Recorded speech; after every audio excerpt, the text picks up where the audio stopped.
Assalamu alaikum. How are you all? Hope you all are fit and fine. This is Munsur Rahman in front of you. Welcome back to my another video. Hello বন্ধুরা, আশা করি তোমরা সবাই ভালো আছো। আজকে আমি তোমাদের সাথে যেই ভিডিওটি শেয়ার করছি সেটি হলো ক্লাস 7 ইংলিশ গ্রামার অর্থাৎ class 7 English second paper, right?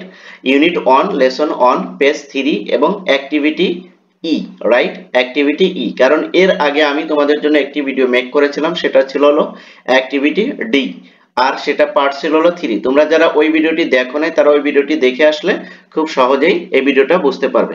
দেখো আজকে আমরা যেটা আলোচনা করব সেটা হলো এই ই নিয়ে, রাইট?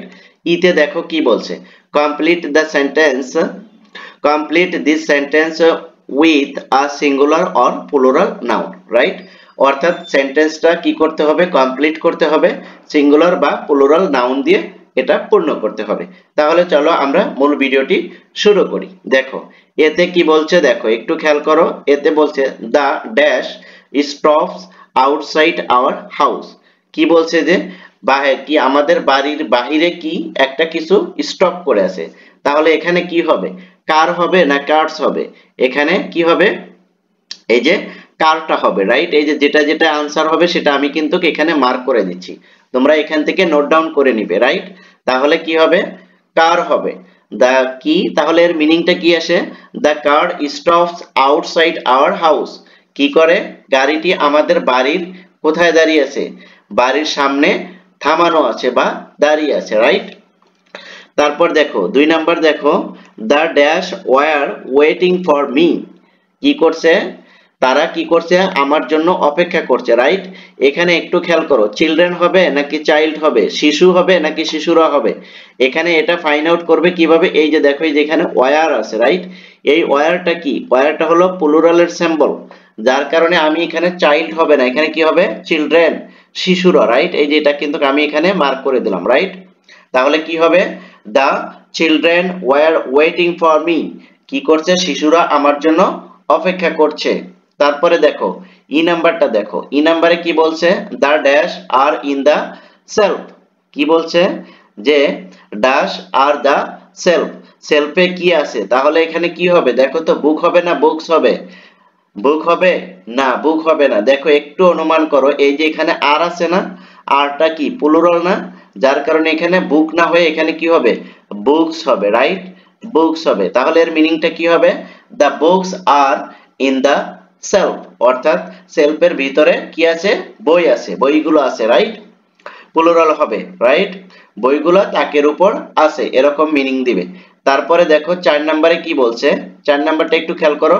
ডু ইউ নো, তুমি কি জানো, the dash that lives next door, right? বলছে যে তুমি কি জানো বা তুমি কি পাশের বাড়ির সেই মানুষটিকে চেনো বা জানো। তাহলে এখানে কি হবে, দেখো ডু ইউ নো, তুমি কি জানো, the dash that lives next ডোর। তাহলে এখানে ম্যান হবে নাকি মেন হবে, এখানে কি হবে, এখানে ম্যান হবে, রাইট? অর্থাৎ do you know the that leaves, এই যে লিভসটা দেখছো না, এখানে যদি লিভ থাকতো তাহলে কি হতো, মেন হতো, কারণ এই যে ভার্বের সাথে এর যোগ করে এটা কি করছে, সিঙ্গুলার করে দিছে, যার কারণে এখানে কি হচ্ছে, মেন না হয়ে ম্যান হচ্ছে, রাইট? এই যে এটা খেয়াল করবে এখানে, কারণ লিভসটা এটা কি সিঙ্গুলার, যার কারণে এখানে ম্যান হয়েছে। তারপর দেখো 5 নাম্বারটা, দেখো 5 এ কি বলছে, the dentist pulled out the dash that was hurting, right? তাহলে দেখো এখানে কি হবে, এখানে কি টুথ হবে না টিথ হবে, বলো তো? এখানে টুথ হবে না টিথ হবে, এখানে কি হবে, টুথ হবে, রাইট? এখানে কি হবে, টুথ হবে। কারণ কি সেটা আমি তোমাকে বলছি, দেখো এখানে টুথ হবে, কারণ হলো এই যে এখানে দেখো দ্যাট এর পর কি ওয়াজ আছে, ওয়াজটা কি, ওয়াজটা হলো তোমার হলো সিঙ্গুলার, রাইট? যার কারণে এখানে কি হবে, টুথ হবে। যদি ওয়্যার থাকতো তাহলে কিন্তু টিথ হতো, বুঝতে পারছো? যদি ওয়্যার হতো তাহলে কিন্তু এখানে কি হতো, টিথ হতো। ওয়াজ থাকার কারণে এখানে টুথ হয়েছে। তাহলে আমরা যদি পুরোটা মিনিং করি তাহলে কি আসে, দেখো the dentist pulled out the tooth that was hurting.